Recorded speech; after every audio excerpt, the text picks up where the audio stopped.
তোমরা কি কখনো গাজরের রসমালাই খেয়েছো? উত্তরটা যদি না হয় তাহলে এই রসমালাই রেসিপিটা শুধুমাত্র তোমাদের জন্য, যেটা তৈরি হবে নরম তুলতুলে আর মুখে দিলে মিলিয়ে যাবে। এর জন্য আমি প্রথমেই 3টা গাজরকে ভালো মতো কেটে ধুয়ে ছোট ছোট করে কেটে নিয়েছি, যাতে মিক্সিতে ভালো মতো করে পেস্ট হয়ে যায়। দিয়ে দিচ্ছি আধা কাপ দুধ। গাজর ও দুধ দিয়ে আমি মিক্সিতে একটি পেস্ট তৈরি করে নিচ্ছি।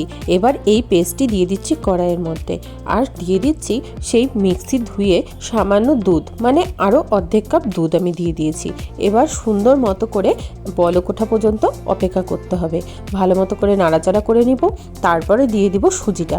এখানে আমি সুজি দিয়ে দিচ্ছি ছোট 1 কাপ। সুজিটা দিয়ে গাজরের পেস্টের সাথে খুব ভালো মতো করে নাড়তে হবে। যখন দেখব যে কড়াই থেকে উঠে চলে আসছে সুন্দর মতো, কড়াই আর লেগে যাচ্ছে না, মানে একটা সুন্দর ডো তৈরি হচ্ছে, তখন সেটাকে নামিয়ে নিয়ে ঠান্ডা করে নেব। সুজি ও গাজরের ডোটা হালকা ঠান্ডা হয়ে গেলেই সেখান থেকে অল্প অল্প করে লেচি কেটে আমি সুন্দর মতো করে গোল গোল করে রসগোল্লার মতো তৈরি করে নেব।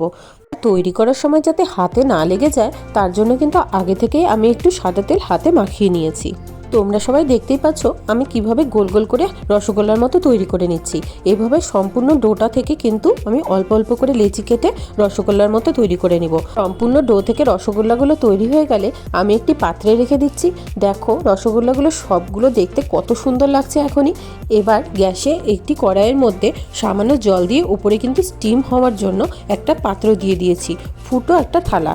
সেই ফুটো থালাতে আমি সমস্ত রসগোল্লাগুলো রেখে আমি ওপরে একটি ঢাকনা দিয়ে কিছুক্ষণের জন্য স্টিম হতে দিব, এই 7 থেকে 10 মিনিট। তারপর আমি উঠিয়ে নেব। এবার কড়াইয়ে দিয়ে দিচ্ছি বড় কাপের 2.5 কাপের মতো দুধ দিয়ে দুধটা ফুটে উঠলে আমি দিয়ে দিব এখানে 1 প্যাকেট আমুল মিল্ক পাউডার মেশালে দুধে একটা সুন্দর গন্ধ নিয়ে আসে, আর দুধটাও কিন্তু খুব তাড়াতাড়ি ঘন হয়ে যায়। এবার 1/2 কাপের একটু বেশি চিনি দিয়ে আবারও সুন্দর মতো ফুটিয়ে নেব। এবার কুচি করে রেখেছিলাম কতগুলো কাজু বাদাম, সেই কাজু বাদামের কুচিগুলো দিয়ে দিচ্ছি। তোমরা এখানে চাইলে আমন্ড বা পেস্তা বাদামের কুচিও দিতে পারো।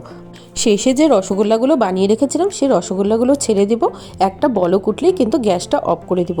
গ্যাসটা অফ করে দিয়ে ঢাকনা দিয়ে কিছুক্ষণের জন্য ঢেকে রাখবো। ব্যাস, তাহলেই তৈরি হয়ে যাবে গাজরের রসমালাই। তোমরা কিন্তু অবশ্যই এই শীতে ট্রাই করো।